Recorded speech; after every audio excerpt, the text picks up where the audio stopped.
My name is Dr. Vicky Williamson, and I'm an international authority on the psychology and neuroscience of music. So you have a book that I think is on my top 5 books now, and it's called "These Studies Imply That a Relatively Short Period of Time Spent on Music Lessons Can Have a Positive Influence on the Way That a Child Processes Words."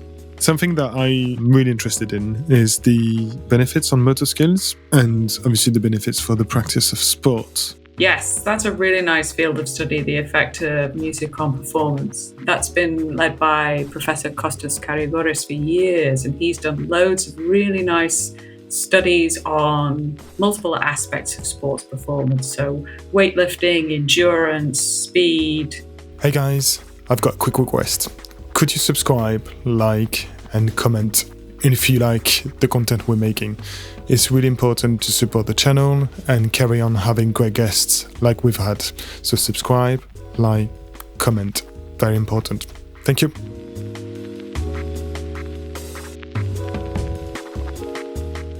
Can I ask you to introduce yourself the way you would want to be introduced? My name is Dr. Vicky Williamson, and I'm an international authority on the psychology and neuroscience of music, having published over 40 peer-reviewed articles and books on the subject. I was an academic for 15 years, and I'm now the Chief Science Officer for Audison, a company that produces music for well-being. So you have a book that I think is on my top 5 books now. And it's called "You Are Music, How Music Reveals What It Means to Be Human." And I asked you before, but could you say again why you decided to write it first? I decided to write You Are the Music because it was the book that I would have liked to have read when I was starting to study the psychology of music. So I had a background in psychology, and I paid for my higher education teaching music. I actually started teaching guitar when I was just 14. And it was a revelation to me that I could study and teach this subject that brought my two great loves together, understanding what it means to be human in the context of the lives that we live with music. But when I was studying, it was a lot of scientific papers to read, which are wonderful, but to have something that communicates in really easy, accessible language, the most interesting and provocative studies that have been done in the subjects, the ones that really make you think. That's what I would have loved to have had on my shelf when I was studying in university, to have something that motivates me to see that this is an evolving story, but an incredibly powerful, revealing story of the emerging knowledge of how important music is to our daily lives. Yeah, I was so happy about loads of different statements or research that you talk about in the book, and obviously we're going to try to discuss it. But yeah, when did you start process the writing of it? I'm asking because I may think about writing a book as well, and I've got different ideas, but it's a really long process, so you have to stay focused and motivated. You do, absolutely. And when I started writing the book, I had no children. So you and I both have children right now, little ones. So I would not presume to assume my method from back then would apply now. So you finished it before they were born? Yeah. Or you finished it whilst they were... Okay. I finished it before we started our family, yes. So I had these glorious things called weekends back then. So I did my Monday to Friday job, right? No, I had a Monday to Friday job. I was postdocing in London at the time. I was actually studying the impact of congenital amusia on music processing. So these are people who are born tone deaf. It's quite a rare condition. It affects 1.5% of the population. And I was looking at their general intellectual cognitive abilities and how they might relate to their experience of music. And then in the weekends, I would sit down and dive into a much larger pool. It's sort of the equivalent of sitting in a jacuzzi during the week, where it's a real focused, intense experience. And then in the weekends, diving into the sea and looking at looking at the approach of the book is a whole lifespan exploration. It goes from pre-cradle to grave, actually, and looks through the windows of the different parts of first our childhood, then our adult life, and then how music can impact towards the end of the life and our memories as well. So it was actually a relief for me to have this escape, because you are so focused when you're an academic on your little pool and becoming that expert who can lead a field, to be able to dive into what everybody else was doing. Like when you went to a conference and you thought, oh, that's so interesting. That's so interesting. I used to blog about everything that I saw at conferences because I just found everybody's subject fascinating. And that the book is just an extension of that, really. So at the beginning of the book, you do say that is that your husband? Yeah. Who got you for your birthday or for Christmas, a website subscription or something, and you started a blog? Yeah, he got me musicpsychology.co.uk as my 25th birthday present. So there you go. Well, it's a good one. It's romantic. If you are a computer nerd like him, that's incredibly romantic. And he said, you talk to me all the time about these studies that come about music, and I can feel the sort of frustration in you that actually your work is a very concentrated, small window into that world. So this is a way for you to express it. You can write however you like. As academics, we have to learn to write in a certain way for papers. On my blog, I can write however I like. So you hear me in the same way that you hear me now, chatting about the things that interest me.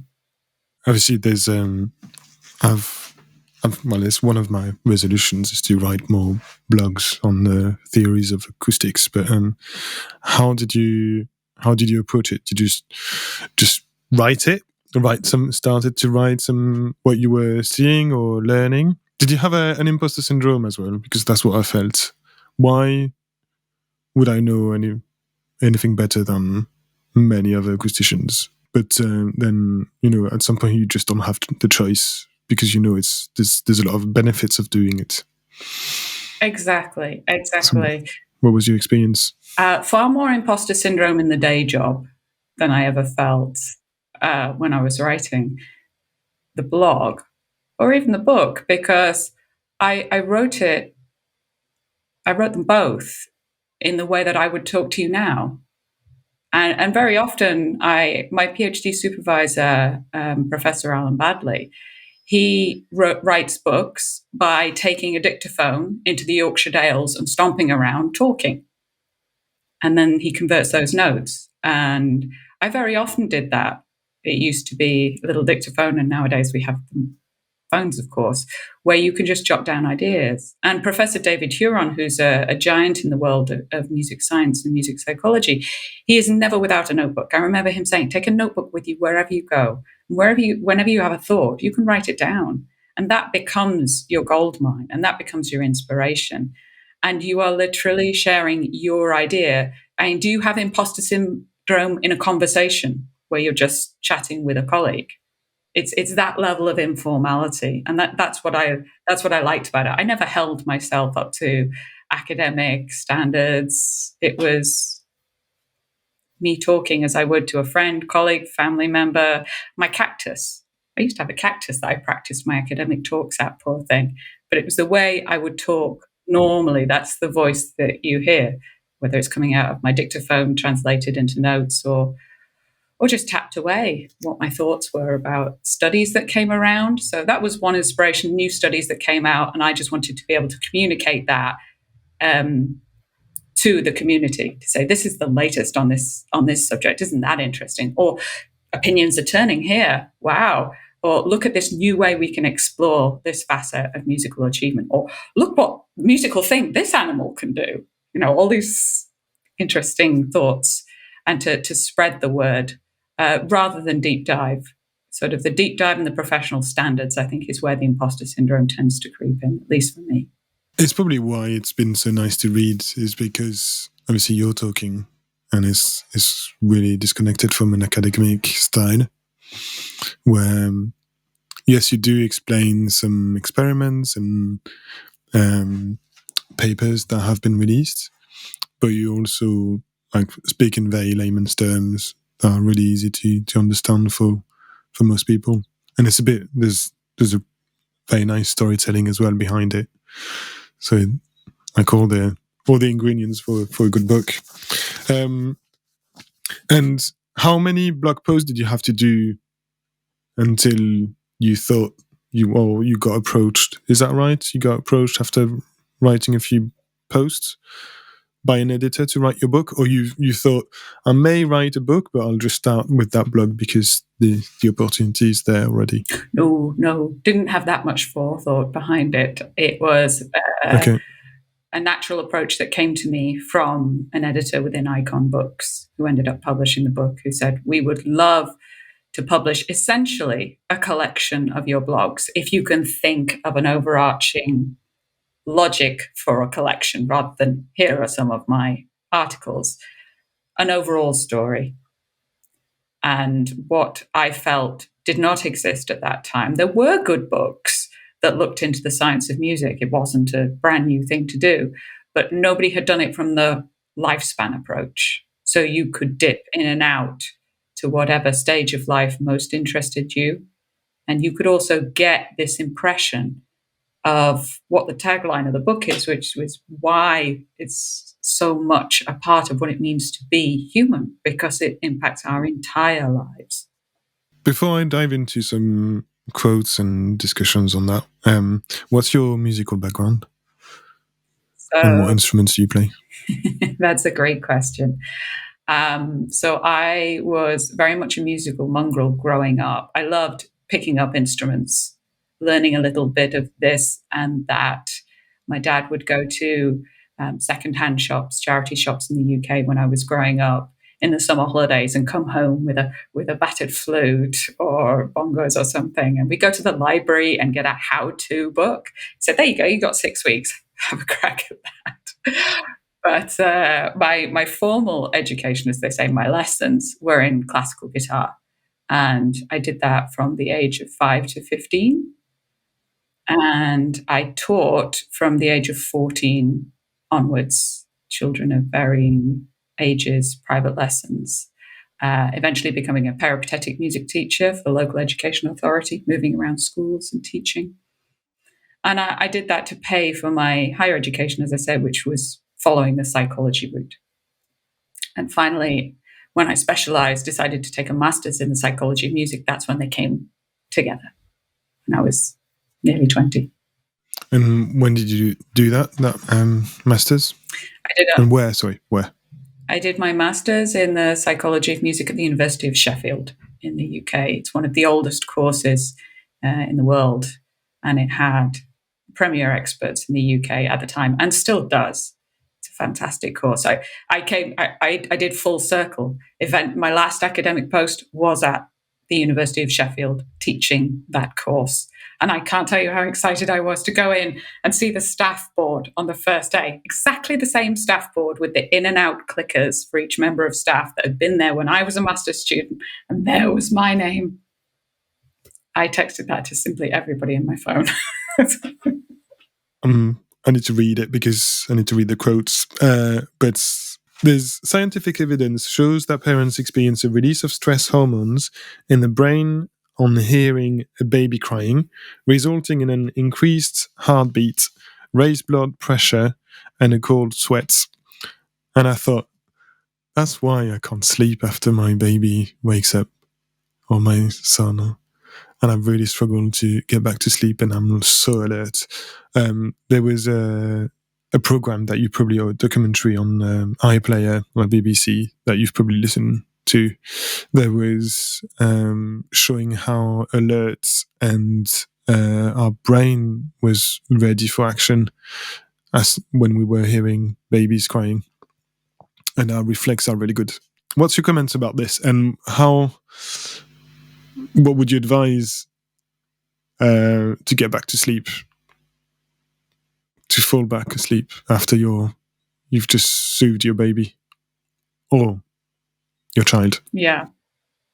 So I I was not a parent when I wrote that, and I am now. So I have new reflections, I suppose, on what I wrote back then when it was in theory. I know the practice now. I know what it's like to be woken up every 20 minutes by a baby needing to be fed. Um, and it's cortisol. It comes down to cortisol. So that releases a shot of cortisol because the parent needs to wake up immediately. And evolutionarily speaking, that's a dangerous situation immediately because there is a very loud noise giving away your position to any predators. So the emphasis is to get you up very, very quickly so that you're capable of soothing this infant in whatever practical way they need. You know the list. Are they wet? Are they hungry? So on and so forth. Are they in pain? And after that, what you do to soothe the baby is in line totally with what you need to experience as well. It's about regulating the nervous system back down from fight or flight down to rest. And what we do is we rock them.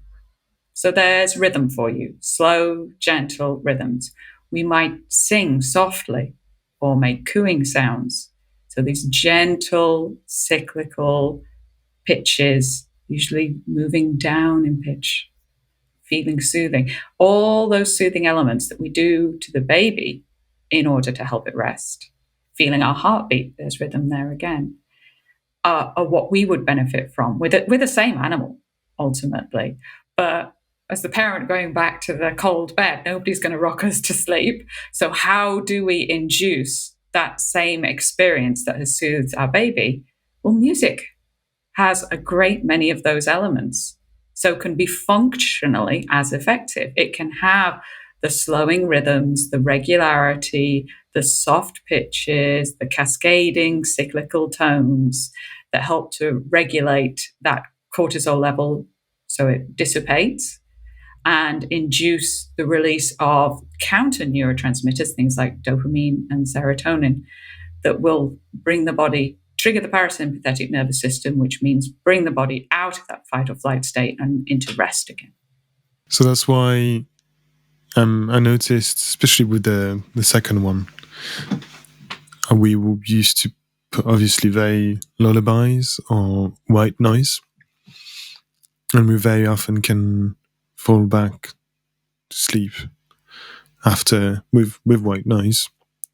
And I think it's with reading on my phone or Kindle is the best technique to get calmer and fall asleep again, because obviously nothing doesn't do anything. Watching videos is exciting, and even podcasts. I thought sometimes I fall asleep with a podcast, but it's still quite stimulating. Yeah. It all has to counter that stimulation you've had from the shot of cortisol. So when I listen to audio, which I do sometimes myself, it tends to be things I've listened to a great many times before. You know, there's nothing really to engage me. It's a familiar sound.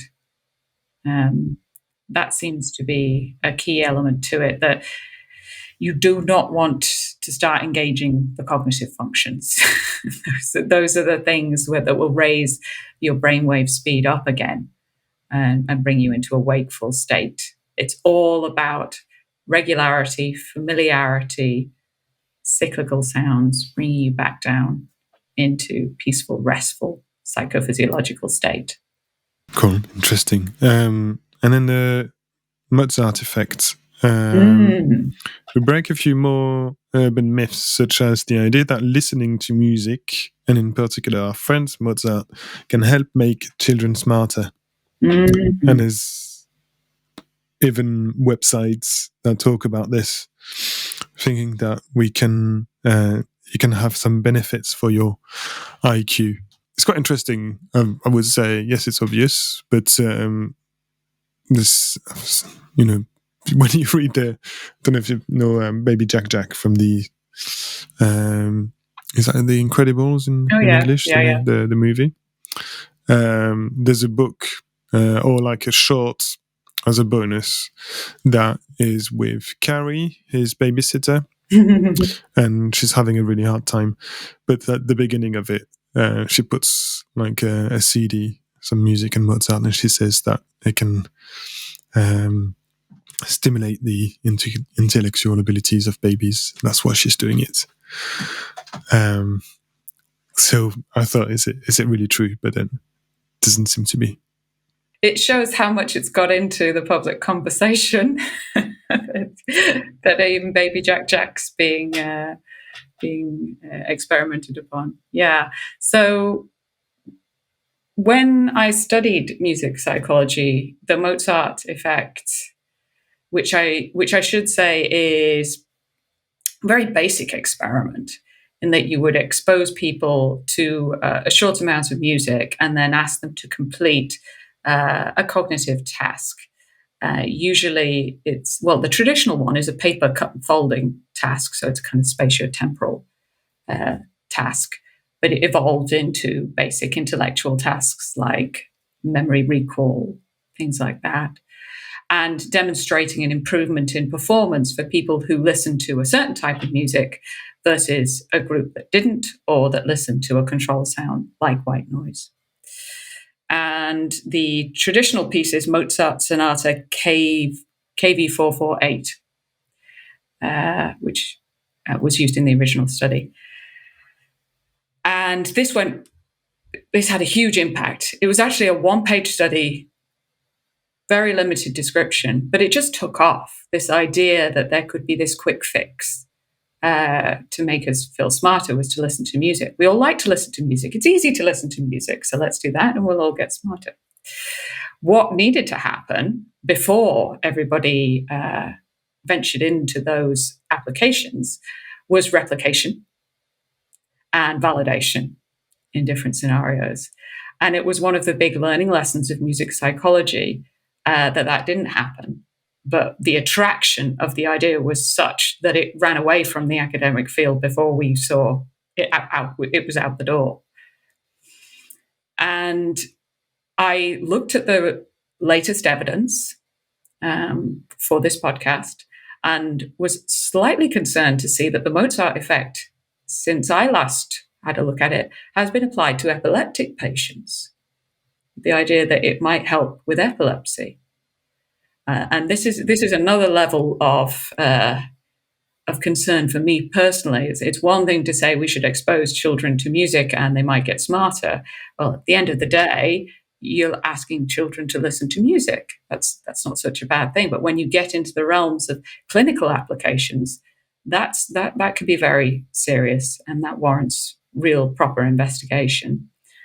And I found a paper in the Journal of Cognitive Psychology where the experts didn't pull any punches when they were describing the Mozart effect.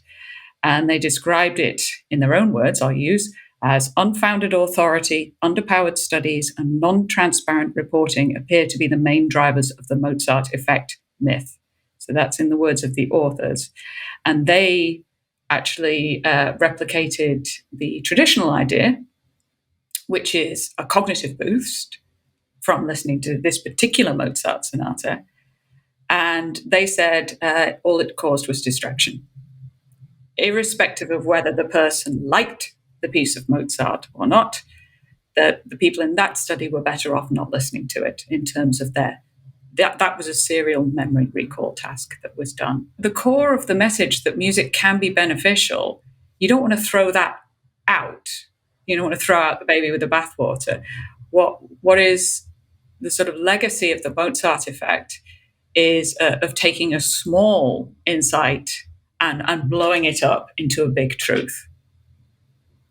And that when that is packaged in an easy to use, quick fix, it takes on its own life and its own existence, beyond which is justified by the data itself.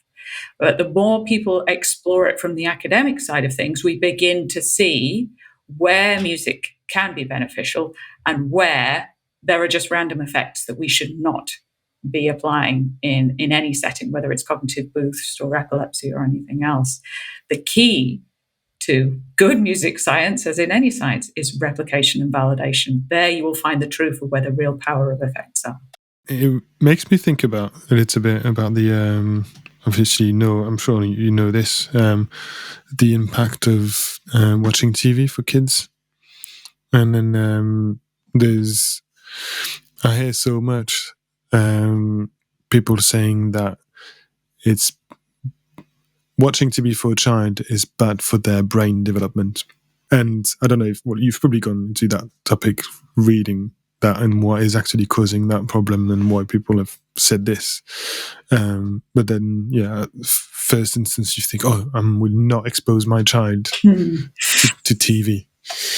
And then after that, you read a bit more about it and you realize, actually, it's not exactly this. It's just that there's, maybe in some certain countries that I won't name, but parents have been put their child for hours in front of TV, and therefore it's got an impact on their health, on their speech development, understanding of the language, their motor skills, because they don't get to move as much as kids who don't watch TV.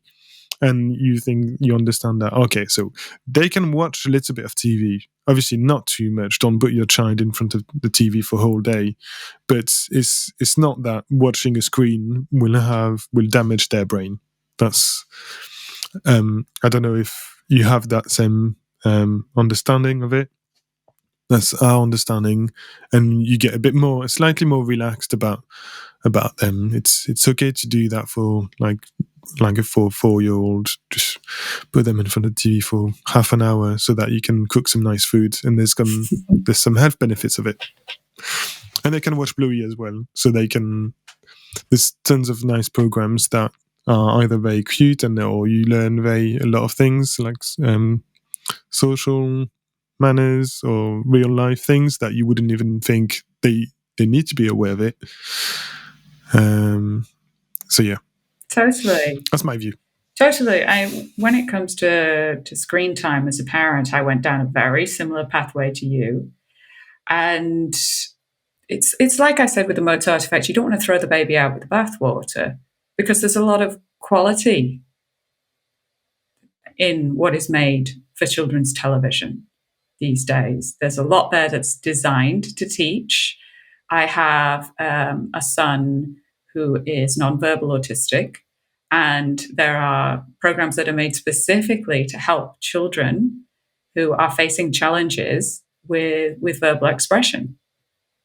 And to dismiss it all as it's a screen, therefore it's bad, is like saying it's Mozart, therefore it will make you smarter.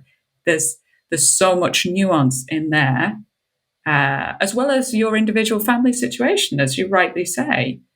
I find that the screen time is invaluable. My other child is growing up in a trilingual environment, of which I speak 1.5 of the languages, I would say, if I'm being generous with myself. So how do I supplement that in her education? To do it with a reasonable amount of time in our home life, online education is the way. So in all of these situations, I think it's a tool. In the same way, people don't like to think of music as a tool, but it's a technology. We invented music. It didn't crawl out of the sea or fall off a tree and humans went, oh, look at that music. We invented it. And we invented it because and we kept doing it for millennia, because it had the power to do good in so many ways. And I think people are coming around to seeing screen time in that sense, that you just have to pay that little extra level to think about what are the benefits that it is genuinely giving to your child and to your family life, and to use the technology in the way that works for you.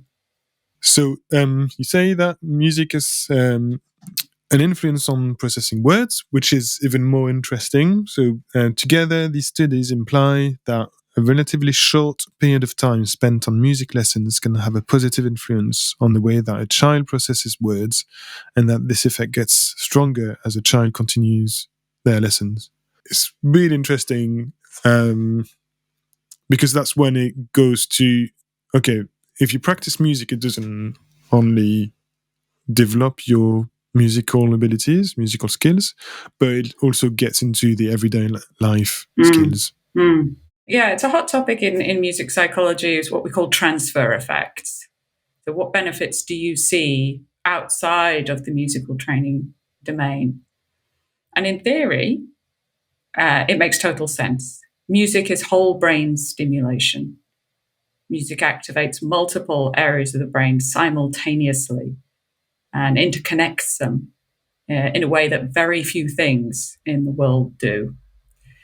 And as a result, you think from an exercise point of view, if you work these areas of the brain, they're going to improve. But the interesting thing is when you dive into that, because actually the evidence for general transfer effects isn't that strong. It is not the case that musicians are simply smarter than non-musicians. You can throw that out. When you dig deep and you look at the elements of music and how they might be cross-stimulating the brain and whether or not that long-term effect is carried through, you see some of the very interesting case studies which are being followed up by brilliant scientists as we speak. So, for example, people living with reading difficulties as they grow up. And there are specific phonological and rhythmic benefits that musical training can afford, that you do see then benefits in aspects of reading in phonological awareness. So it gets quite specific to do with sound, the elements of the sound itself. Are you thinking of people who are dyslexic, or anybody else as well? Can you give other examples? Yes. And what also are the benefits? And how would you quantify them in percentage, or the improvement compared to somebody who's still had issues with reading and hasn't been exposed to music, like, as you say, a control group? Yes. So typically these studies, I should say, involve active music participation. So the child is learning to vocalize, to sing, to play an instrument, to be involved with a choir. It's active music participation where you really see the best effects in relation to transfer. There's a wonderful professor called Nina Kraus in the US. And I still remember the very first conference I went to where she was asked, if I listen to music, will my child get smarter? And she said, it's sort of like asking me if you're going to get fit by watching the Olympics on TV. You need to be a part of it. You need to activate those areas yourself in order to see the benefits. In terms of dyslexia, Professor Katie Overy has done many, many years of study looking at the benefits for phonemic awareness. So I like it when studies use the actual skills you're trying to see change in real life as their measure. So they're looking at reading ability in the same way that a teacher would, and seeing the benefits that children who take part in extra music education experience in terms of the comfort they feel when reading, the confidence they have when reading, and the amount of information that they're able to take in. I'm also reminded of, because of my own personal situation with my nonverbal son, how different kinds of music therapies can help people struggling with speaking. So my son is not able to make any verbal sounds. And for children like him, there is melodic intonation therapy, which was developed in the US and pioneered by Professor Gottfried Schlaug and his group there. And that is a very specific type of therapy that targets the vocalization skills and uses vocal and motor mimicry in order to help stimulate vocal expression. So what I think is very important to take away from any discussion about what kind of music should I be involved with if this is the well-being outcome that I'm hoping for, is that question needs to be specifically targeted for each case. So, what kind of music intervention might be best for a nonverbal autistic child is likely very different for a dyslexic child, is likely very difficult from a child who's dealing with social and emotional developmental issues. And this spans the whole lifespan as well. If you have a patient with Parkinson's, if you have somebody recovering from stroke, if you have somebody in a coma, the potential is there. And that's the beauty of music, is the diversity that we can accomplish in performance and in listening as well, gives us that ability to target very specific well-being outcomes and optimize it.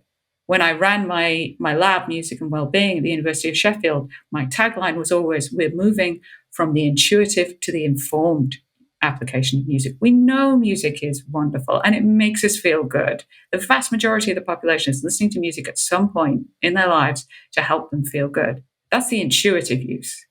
How do we move from that to an informed use with the evidence to say, this is the right music to give to this person in this way at this time in order to achieve this outcome, alongside whatever else, pharmacological, physiotherapy, speech therapy, whatever program of intervention is appropriate for their case. Music is an adjunctive. It can be added into any therapy program without conflicting. It's not going to have any side effects of clashing with different drugs.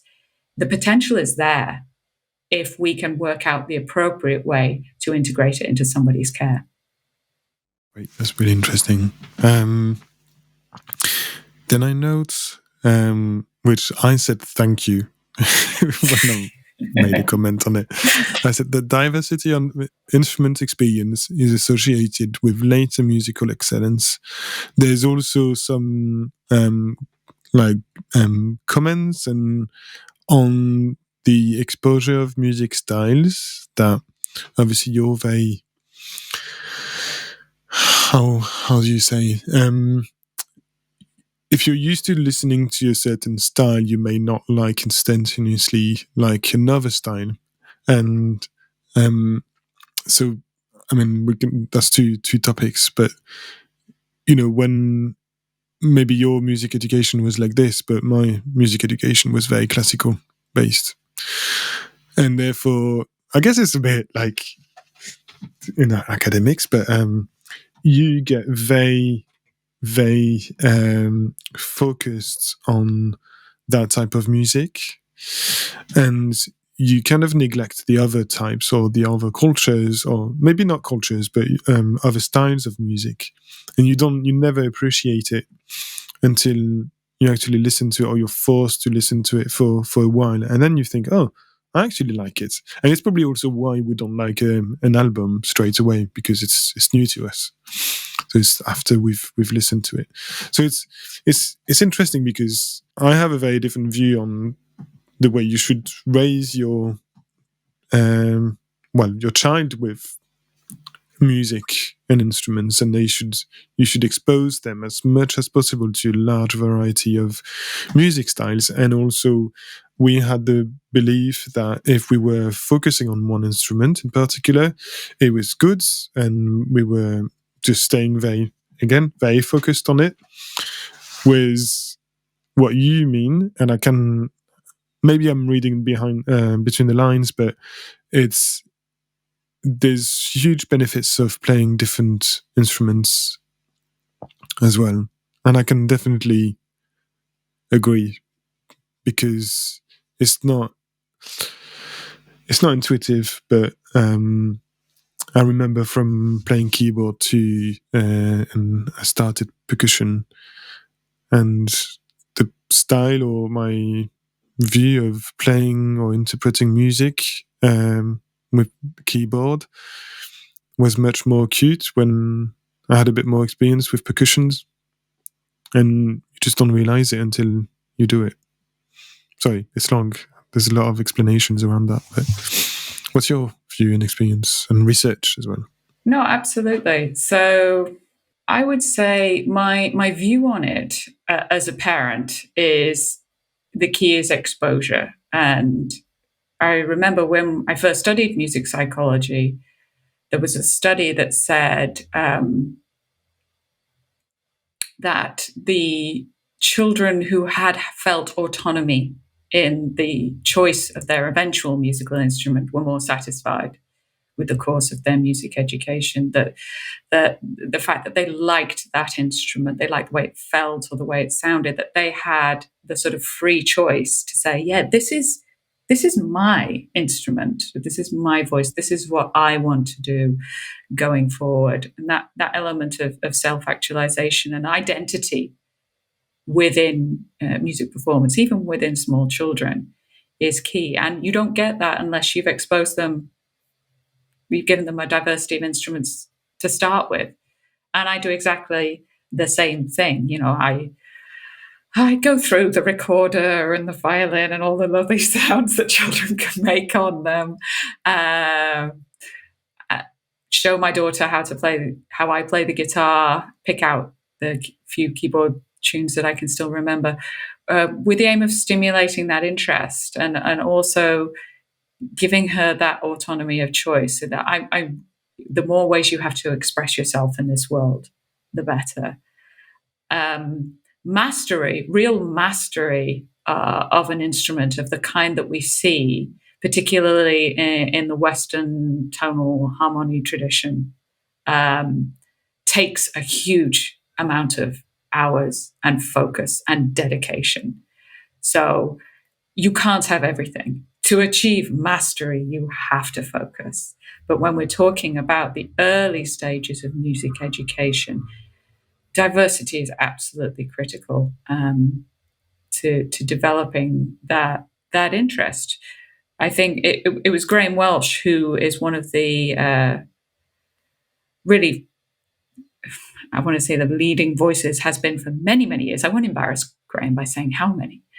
But he has been vocalizing the importance of music education for children for a long time. And his caveat is always that musical experiences, to be successful, must be perceived as engaging and meaningful to those who participate.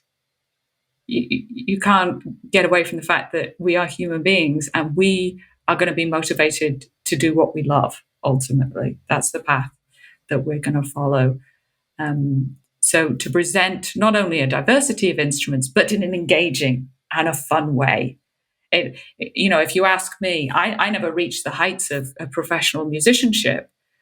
But if you ask me what I enjoyed most about my music education, a lot of it comes down to my teacher and the fun way. Crazy, the impact of the teacher. Yeah. Yeah.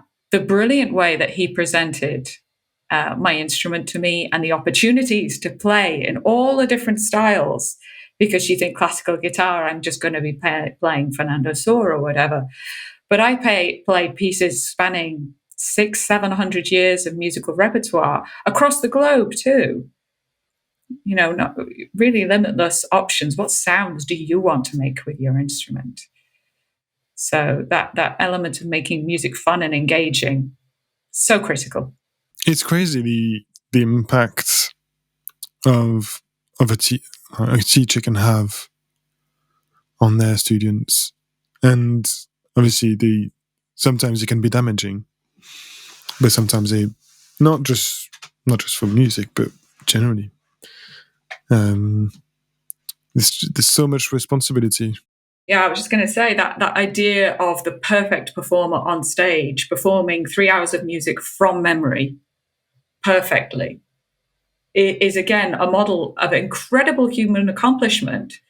But I have to wonder myself how much exposure to that leads so many people to say, well, I'm not musical. That person's musical, the one on stage.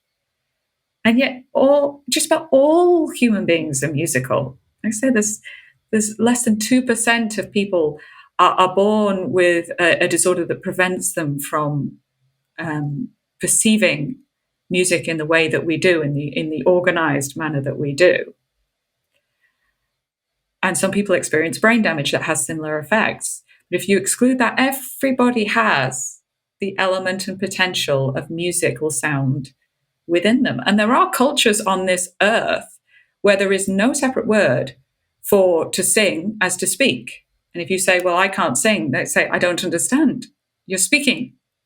Of course you can sing.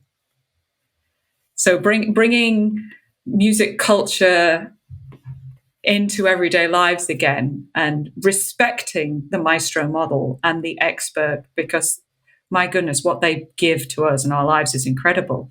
But that is not being musical. That is not the only way to be musical by any means.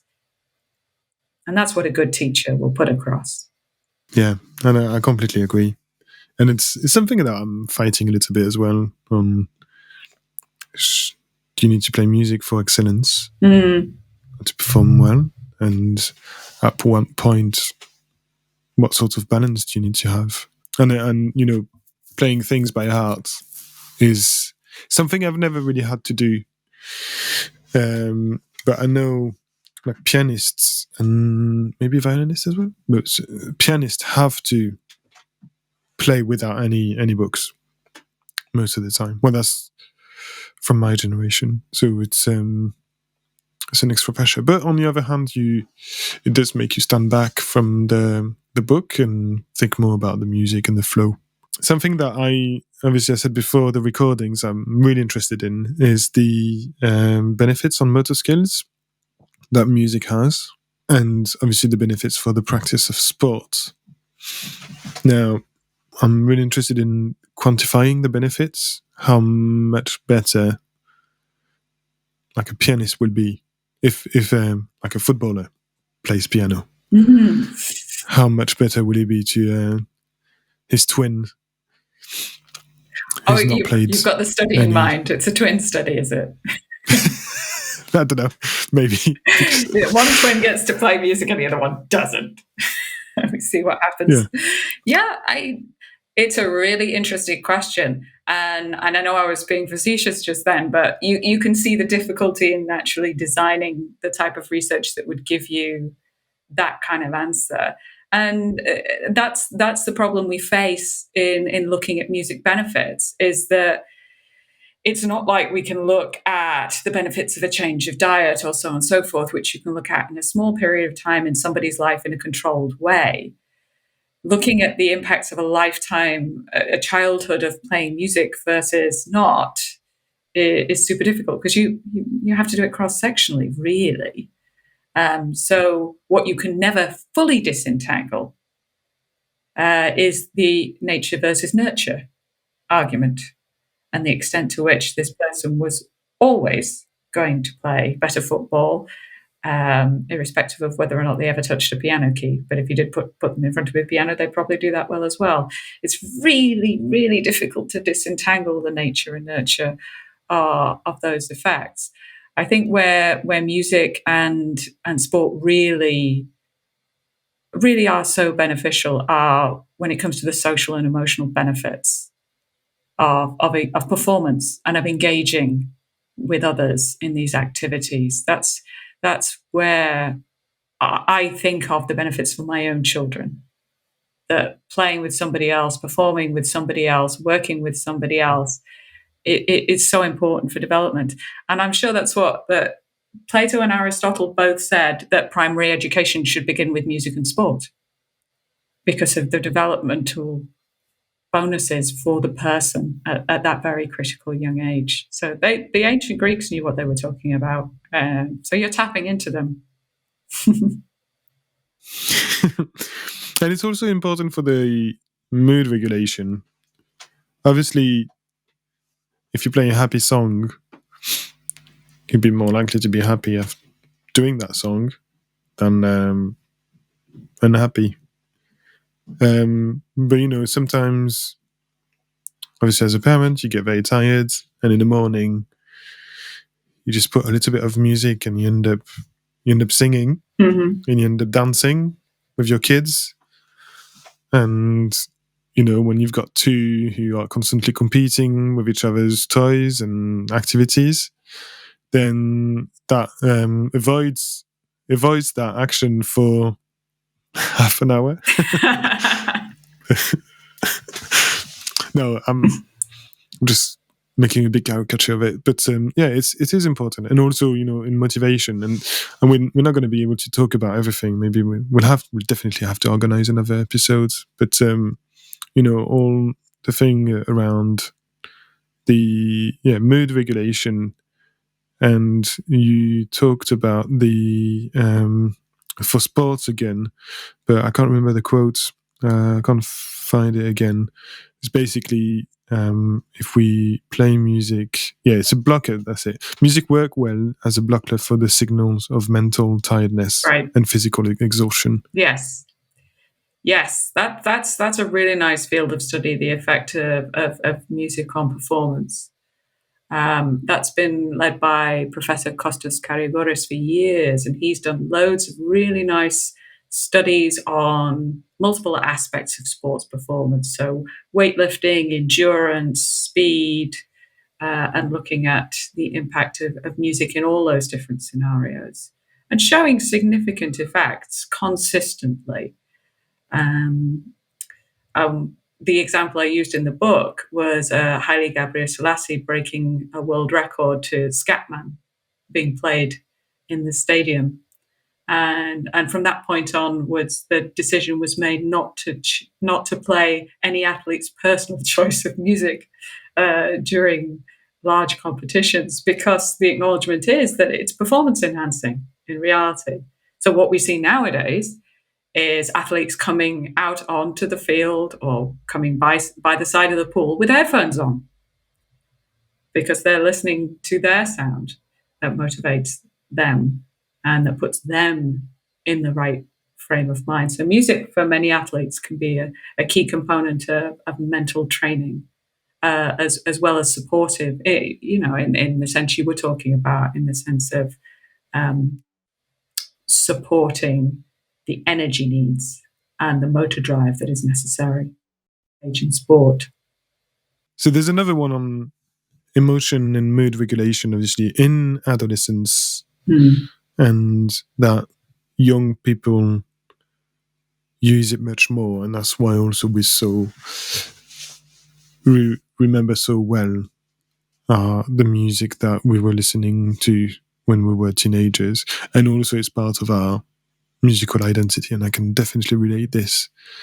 We're all listening to a specific type of music, and it would allow us to for us to fit in, basically. Yeah, so it serves both social and personal goals and needs in adolescence, which is a very challenging period of time. The memory experience that you're referring to draws back to a psychological theory called the reminiscence bump, which is these periods of our lives which are so charged, both in a physical sense, the body is changing in so many ways, hormones are being released, so on and so forth. But also in a lifespan sense, we're experiencing a lot of big things for the very first time. Falling in love, being emancipated, gaining financial freedom, exposure to the workplace, transitioning from school, all these sorts of things. That these memories become very hardwired in a sense that we can recall them with so much more ease, and they seem that much more detailed. Whether or not they're accurate or not is a very interesting whole podcast of itself for a memory psychologist. But our memory seems charged around these particular times. And because music engages with memory circuitry, and in particular the emotional memory circuitry of the brain, so well, we see very heavy activations in the areas of the brain that connect memory, such as the hippocampus, and emotions, such as the amygdala, when we are played the songs that we were listening to during that period of our lives. And it becomes part of our narrative. And because people say, why can I remember the song lyrics? And I can't remember what I had for breakfast last Monday. And the simplest answer is, how many times have you thought about what you had for breakfast last Monday? How many times have you listened to that song? In a sense, it's not magic. We do this to ourselves. We expose ourselves a great deal to the music that we love. But there's also an element of musical memories being forged with a particular emotional strength and saliency that gives them very high accuracy. I'm reminded actually of a study that my colleague Kelly Jakubowski did, where she was looking at memory in children for for music that they're very familiar with. And you'll love this because you did mention Bluey, that she was playing them clips of intros of their favorite shows and varying them in pitch to see how accurately they had formed a memory. And she proved exactly the same thing. If you listen to something over and over again, the pitch memory will become more and more accurate over time. Well, thank you very much, Victoria. How can we contact you if people want to reach out to you? And also, the book I remind people is like You Are Music.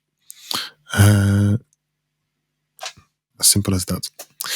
But yeah, do you have an Instagram, maybe email? I don't know if you want to give it. LinkedIn. If people want to find me, the best place to find me is in my current role as the Chief Science Officer of Audison. So www.audison.com, and I am victoria@audison.com. Thank you very much again, and I look forward to the next episode with you then. Thank you. Can't wait. See you later, Victoria.